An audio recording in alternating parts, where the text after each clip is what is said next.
So we're doing Matthew 5:21. So here's the intro, Cody, whenever you're ready. All right. Hey, welcome to Faith, Fiction, and Folklore with the Try F podcast, where we try not to F the podcast up. Today we're talking about Matthew 5 and the Beatitudes. We're starting on verse 21. All right. Matthew 21. And it's, you want to read or should I? Sure. Okay. Ye have heard that it was said by them of old time, Thou shalt not kill, and whosoever shall kill shall be in danger of judgment. I'm going to keep reading. Go for it. But I say unto you that whosoever is angry with his brother without a cause shall be in danger of the judgment. And whosoever shall say to his brother, Racha, shall be in danger of the council. But whosoever shall say, Thou fool, shall be in danger of hellfire. All right, that is a very heavy passage. I think there's a lot of different things in there. Let me check one thing first really quick. So I've heard this. This goes back to my King James only diatribe. So if you notice here in the King James version, let me bring it back up. So let's see. It says, brother, that whosoever is angry with a brother without a cause. So I remember that being key. Now, if we switch it over to the NIV, give me a second to do that. Actually, before I do that, we got more comments from Calix. Calix says, I turned my phone. Oh, hang on a minute. Reddit is just another 4chan. I never used either. Yeah. I don't even know if I've heard of 4chan. I don't even know what it is. You don't know what 4chan is? No, I read. Right. So 4chan was like Reddit before Reddit became a thing. Ah, okay. 4chan was where everybody from Silk Road went after Silk Road got shut down. I don't even know what Silk Road is. Oh my god. Oh my goodness. Silk Road was the original Reddit. Silk Road was... Why did we get an ad? What are you playing? I'm not playing anything. Did we just get spammed by the CIA? We got spammed by Bible Gateway. Holy crap. Okay, let me shortly explain what Silk Road was. Okay. So I believe there was a CIA guy that got fired, and he was like a freedom advocate, like he wanted total freedom. And whenever the internet first came out, he set up all these ways to buy very illegal things. Right? Yeah. And it was called the Silk Road, and like you could buy grenades and snuff films or whatever. And so it got shut down, obviously. And I think that guy went to jail. Yeah, it's part of the dark web, I guess. Okay. Yeah. And so, but yeah, those people all go places, man, after you shut stuff like that down. So 4chan is where they went next. And now the internet's kind of like completely dead, as far as I know. It ain't looking good. It's been rough. Okay. It's not looking good. Okay. What does Rakah mean? Raqqa, an air. Well, again, in the NIV, I don't know if there's like actual notes here, and we'll get to that. But I'll say what I've heard so far, and we'll see if it's right. So, in the NIV, it's defined as a term of contempt, which I would take to mean as a cuss word. So, if you cussed, you would be answerable to the council. If you said you fool, you would be answerable to God. So that's the basic structure of it as I originally understand it. Now, I don't know we'll look at Strong's and see if we can get some more context of it. But before we do that, I want to return to this without a cause thing, because there's a lot to unpack in this one scripture. So in the King James, it says without a cause. And if we go to the NIV, assuming we don't get spammed by another Jamaican song? Jamaican song, I guess. All right. And before I get to that, so come on, guys, do what so frustrating. Yeah, that's what I thought. Okay, so before I get to that, let's look at let's finish reading Calix's stuff here. Reddit, 4chan. Turned off my phone. He said, I like I turned my phone off. That's how much. And then he says, I like the show. Thank you, sir. And then there's a bunch of laughing faces, presumably when we got accosted by Jamaica. So, all right. So there's that. Now, get this. When you look at the NIV version of the passage, and it says, you have heard that it was said to the people long ago, you shall not murder, and anyone who murders will be subject to judgment. But I tell you that anyone who is angry with a brother or sister will be subject to judgment. Note which phrase they got rid of. Without a cause. Without a cause. So it's like, I think it harkens back to the log or the moat and the splinter passage.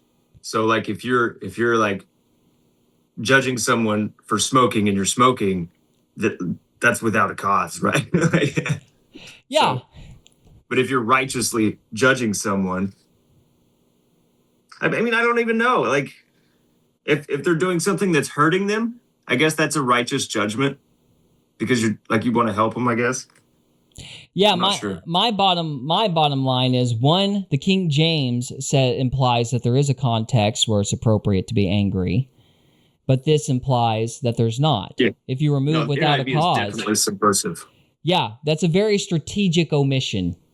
Absolutely. So I'm just pointing that out because Westcott and Hort were evil. I don't know that, but I don't trust them. So these modern translations, stuff like that always makes me go, So anyway, Anybody have any other thoughts before I move on to the next point on this?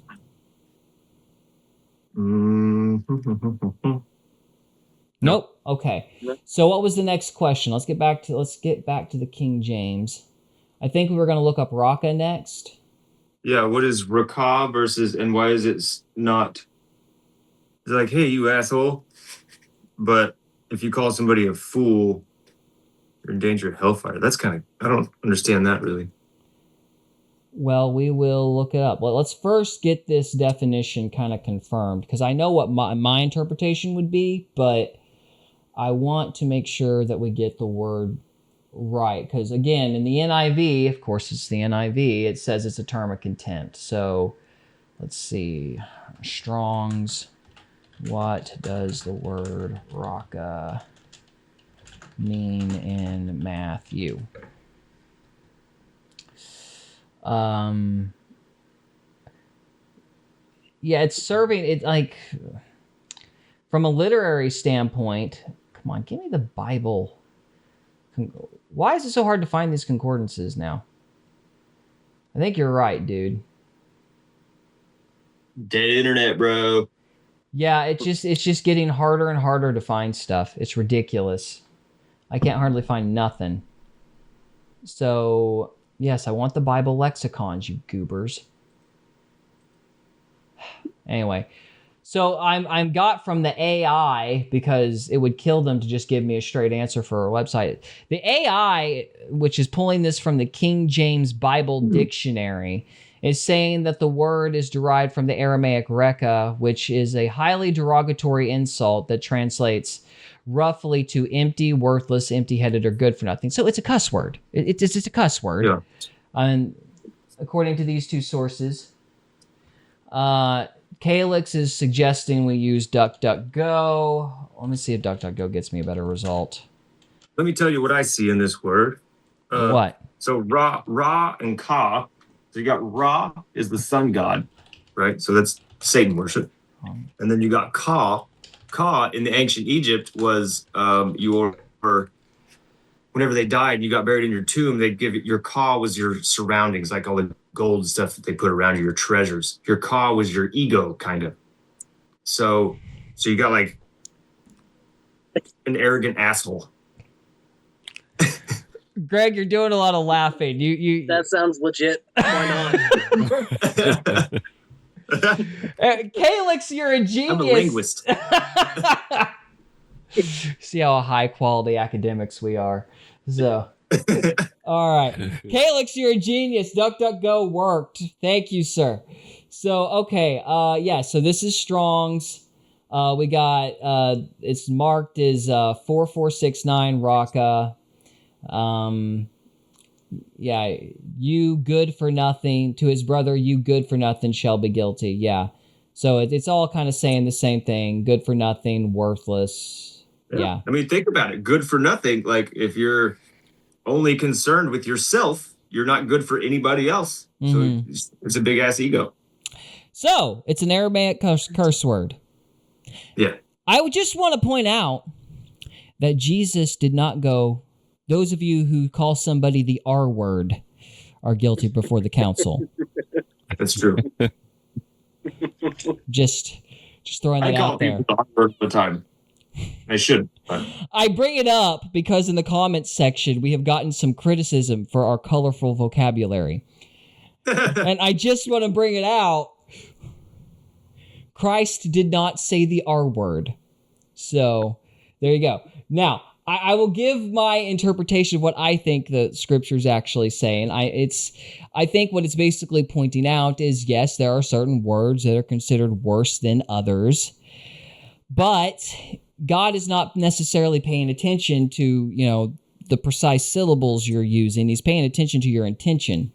Like, why are you cussing? Why are you calling somebody a name? Why are you using the words that you're using? So let me give you an example of what I mean.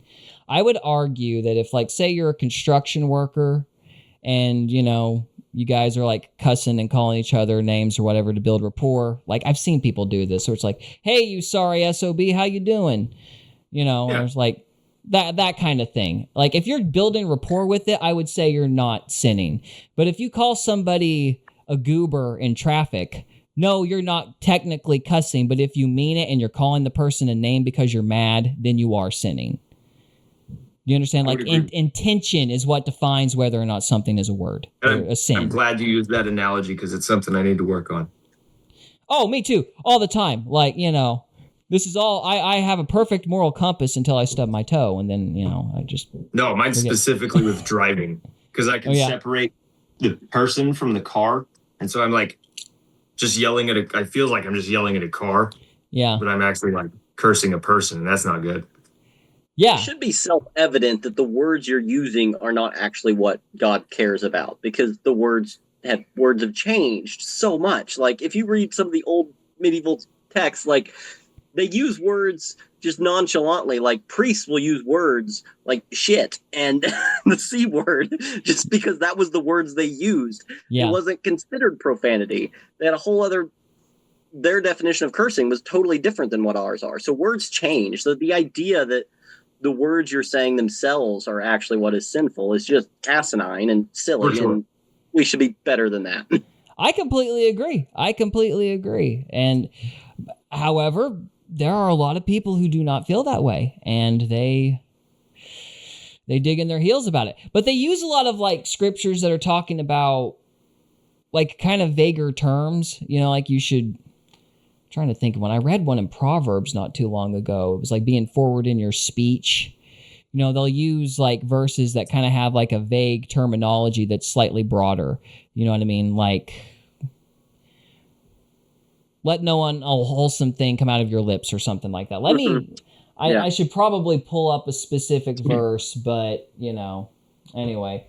I would think... Oh, go ahead. I've got a thought. But... Before I go on, Calix said, let's go 100%, and he starts laughing. Yeah.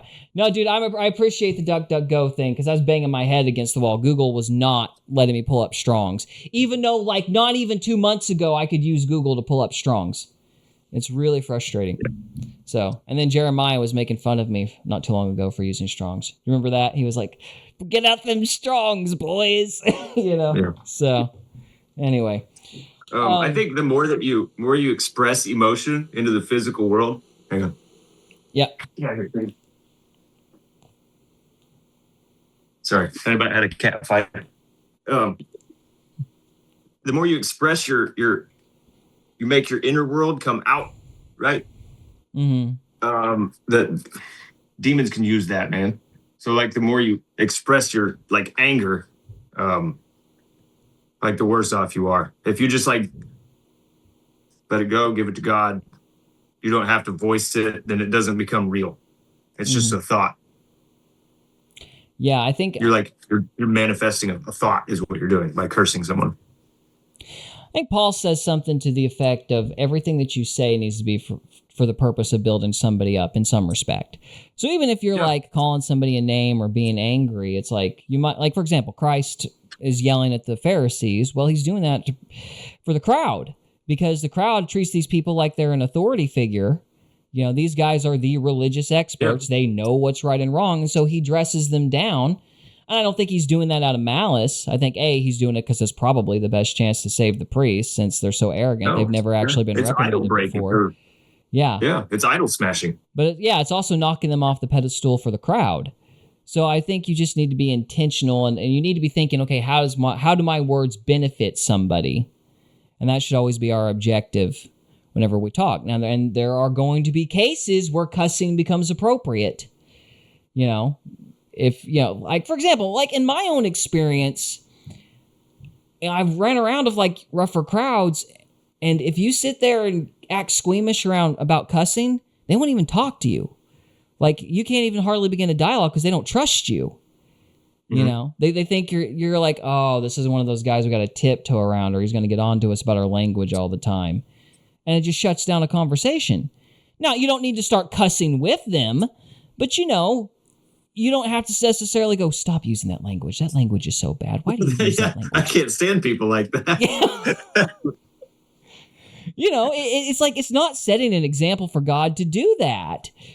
Because it's just, maybe they don't think cussing is wrong, so why should they listen to you? That kind of attitude. And they just think, okay, well, I've got to be careful around this person. So what are you accomplishing? Yeah. I mean, if you're uncomfortable with cussing, you don't have to join them. But, yeah, rebuking them over that stuff can be a little annoying. So, yeah. So, anyway, that's my assessment of it. I think Christ is saying, yeah, you can get in trouble with people if you cuss, but God is really concerned about all your language and why you're saying what you're saying. That's how I read it. So, does anybody have any other thoughts? No, that's okay. Spot on. All right. So, 23. That's all of 22. That didn't take as long as I thought it would. No, that wasn't bad at all. Yeah. Hang on. Yes. Thou fool. Like, why is it like, thou fool? What does that mean? Why is that so condemned? Well, like I was saying, not the word. Yeah, I think that's more of a generic. This would be my assumption. Now, we can look it up and check, and so I will. But sorry, am I going backwards? I think it was just adding on to the Raka, because that's kind of what Raka is. Well, starting with, and then it's making a dichotomy, and I'm trying to suss out. Yes, what it's the juxtaposing the two words, and I've always assumed, basically, because I think fool is more of a generic term. Thou fool would be more generic, and it's like you're in danger of the fire of hell. The juxtaposition is one term may not be considered as socially egregious, but if you mean it, then you're still sinning. It's kind of the way I've always read that phrase. Does that make sense? So it's like, if okay, for example, like in Misery, she has a whole bunch of colorful words that she uses to get around cuss words. You know what I mean?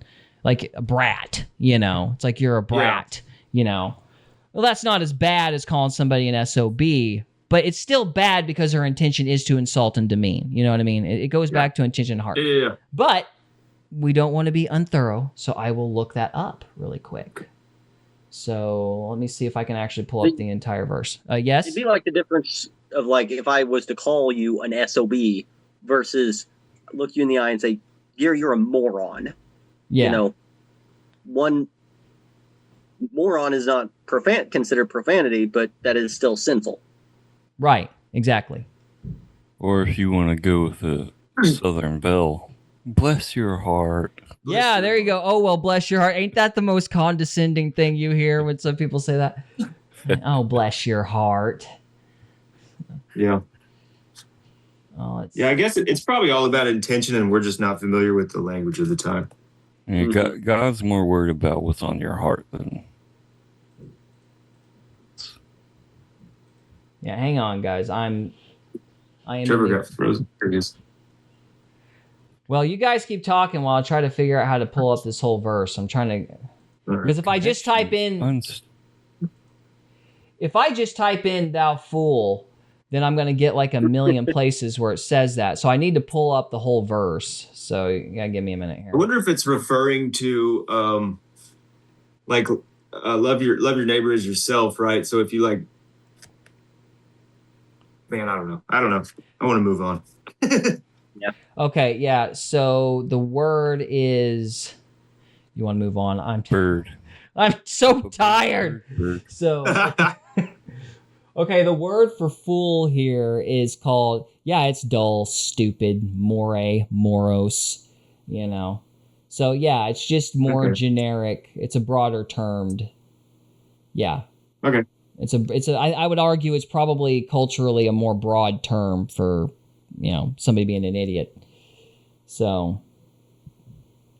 Well, I guess the next verses actually explain this more, so we're kind of pissing in the wind here.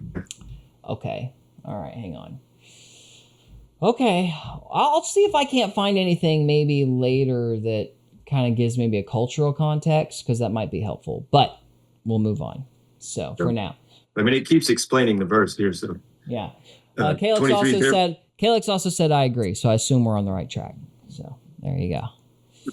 Therefore, if thou bring thy gift to the altar, and there rememberest that thy brother hath aught against thee, leave there thy gift before the altar, go thy way, first be reconciled to thy brother, and then come and offer thy gift. To me, that's like God won't forgive you until you forgive your brother.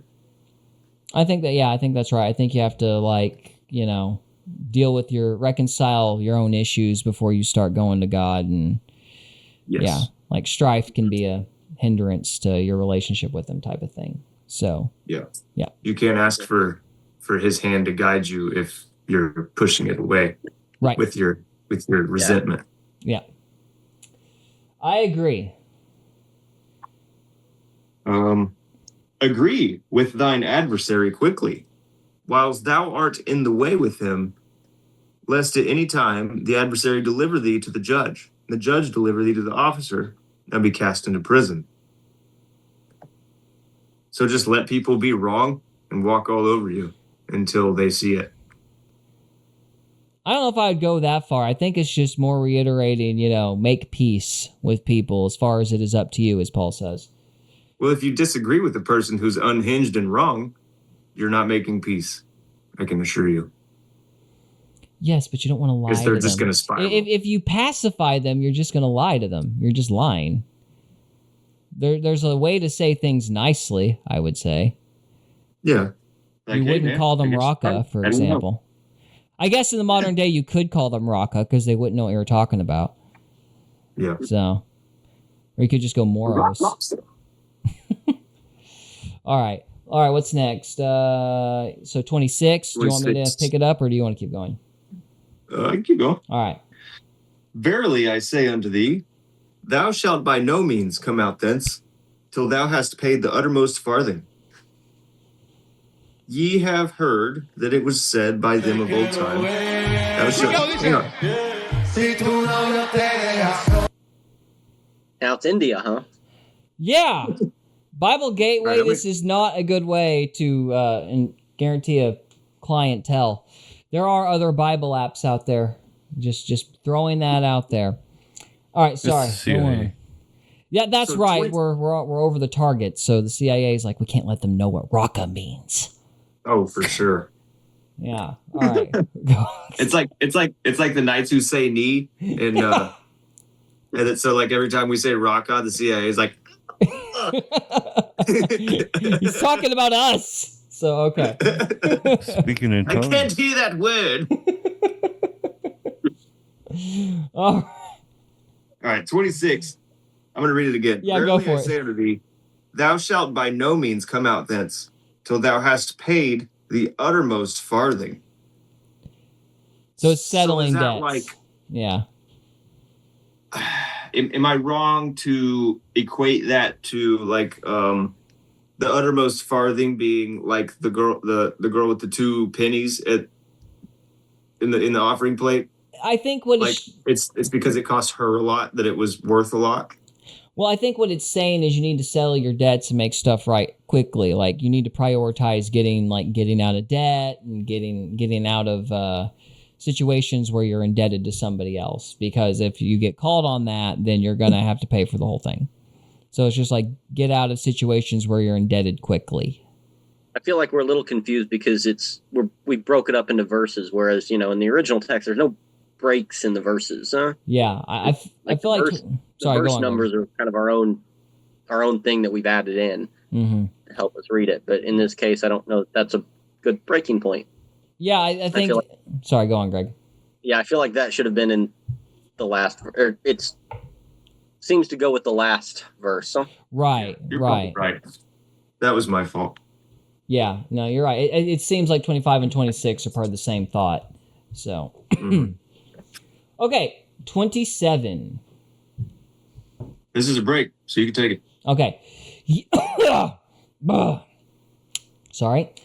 Ye have heard that it was said by them of old time, Thou shalt not commit adultery.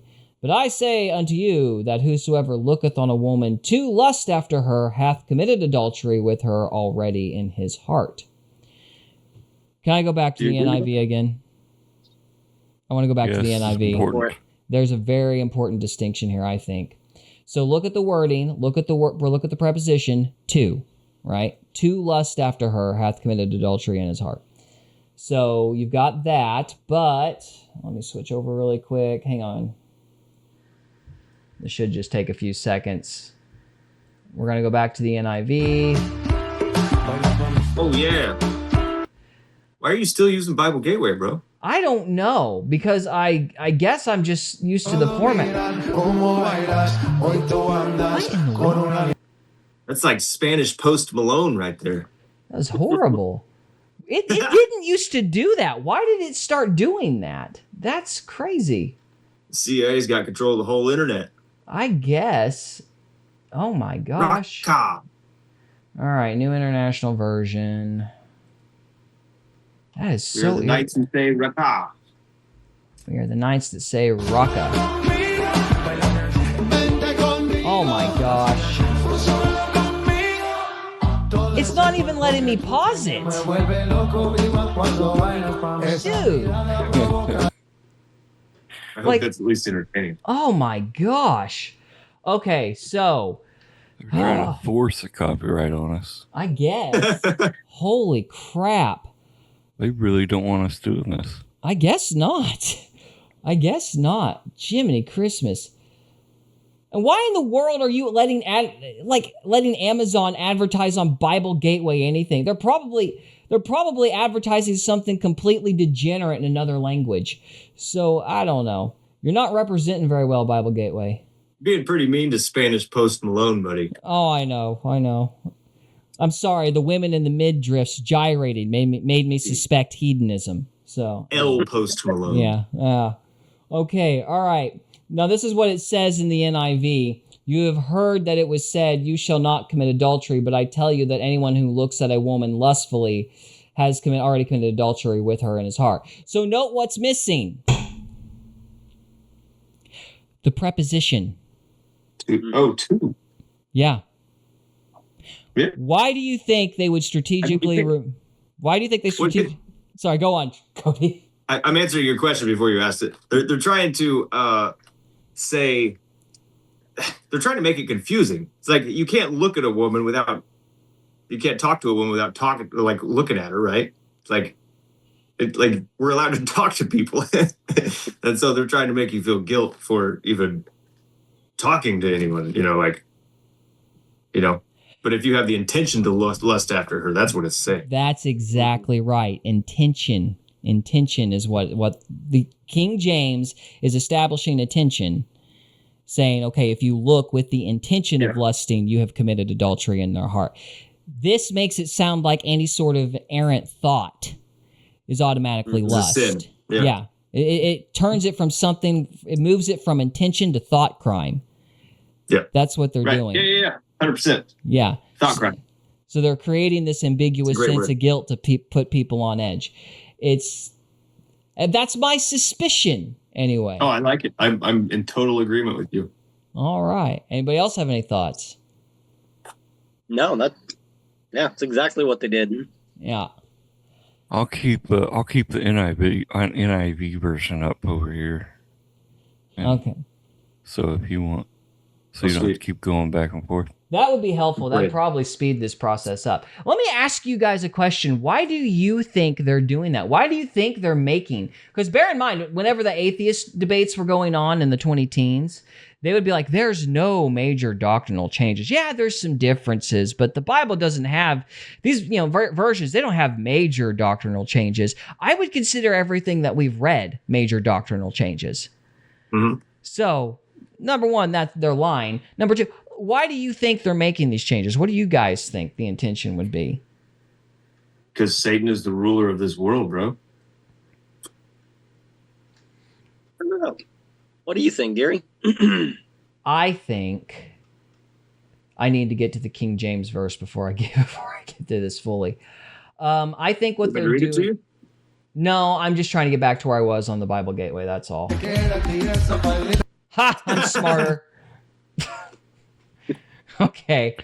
All right. Yeah, you can just leave your tab up, and I'll keep the NIV up over here. Yeah, I would appreciate that, Trevor. That would make this much simpler. So, what do I think? I think that they are trying to create a situation where, I think they're trying to legitimize thought crime. They're trying to create what I call ambiguous guilt, where it's like, okay, how many seconds does it take to staring at a woman before it becomes lustful? You can't measure that. You don't know exactly when something essentially, definitively becomes lustful if it's an errant thought. Does that make sense?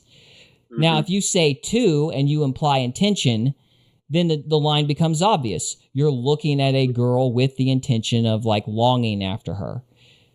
You know when you're doing that on purpose. So there's no ambiguity there. If you are angry at somebody without a cause, you know that you're doing that.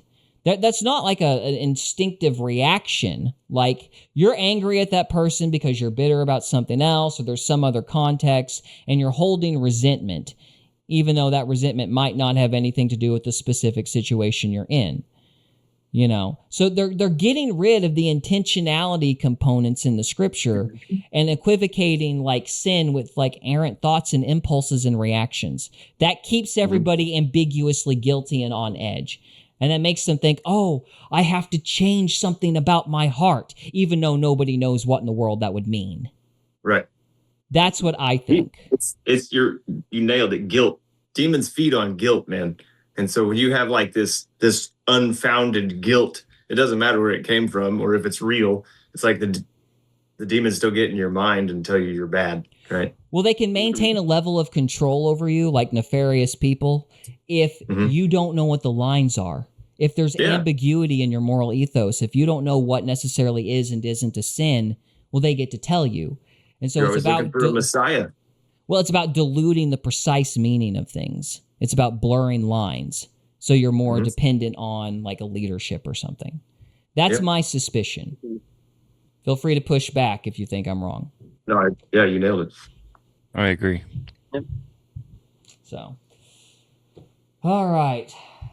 We could call it the blurry gospel. Yeah. Calix says, I call it getting even. Well, that's because you're a sinner, Calix. How dare you? So, okay. I think we're done with the Bible readings for this evening. All right. Where are we at here? Huh? Do we make don't want to pluck your eye out? 5? Huh? You I guys, said you don't want to pluck your eye out? not tonight. All right.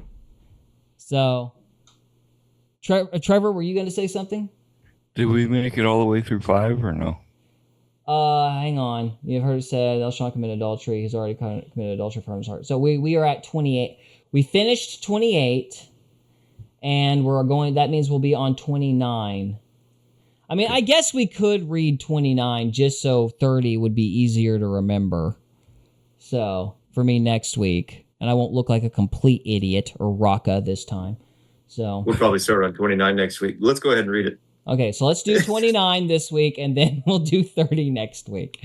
Okay, so 29. And if thy right eye offend thee, pluck it out and cast it from thee, for it is profitable for thee that one of thy members should perish, and not that thy whole body should be cast into hell.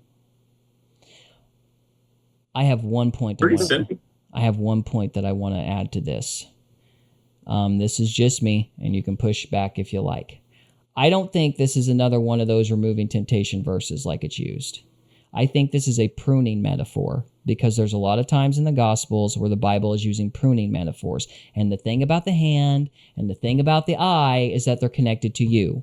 And that would mean that in order for you to defeat a sin or to get rid of sin, there's some part of you that has to die. You have to remove something connected to you. Maybe it's a bad belief. Maybe it's, something, whatever it is, it's something in the inner man that has to get pruned off. I don't think this is a building a moat around yourself to avoid temptations thing. I think this is you have to prune yourself to get rid of sin. Yeah. That would be my belief. Yeah. Thoughts? Yeah. Is there a verse that, sorry, Greg, did you have something to say? No, I'm good. No. Okay. I've been talking too much.